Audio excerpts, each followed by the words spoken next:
का करत तारू? पाउडर लगावतनी। चल ना मोइलो गांव के कोई घाट है तो यही ना चली का?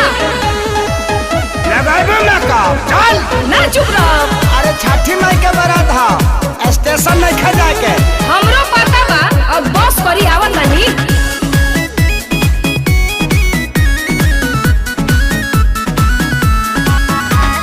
पूजा के सारा सामान दौरा में देनी सोई हाथ। तू तो देखते बानी। तू मिनट रुकिए राजा अब तानी होके तैयार।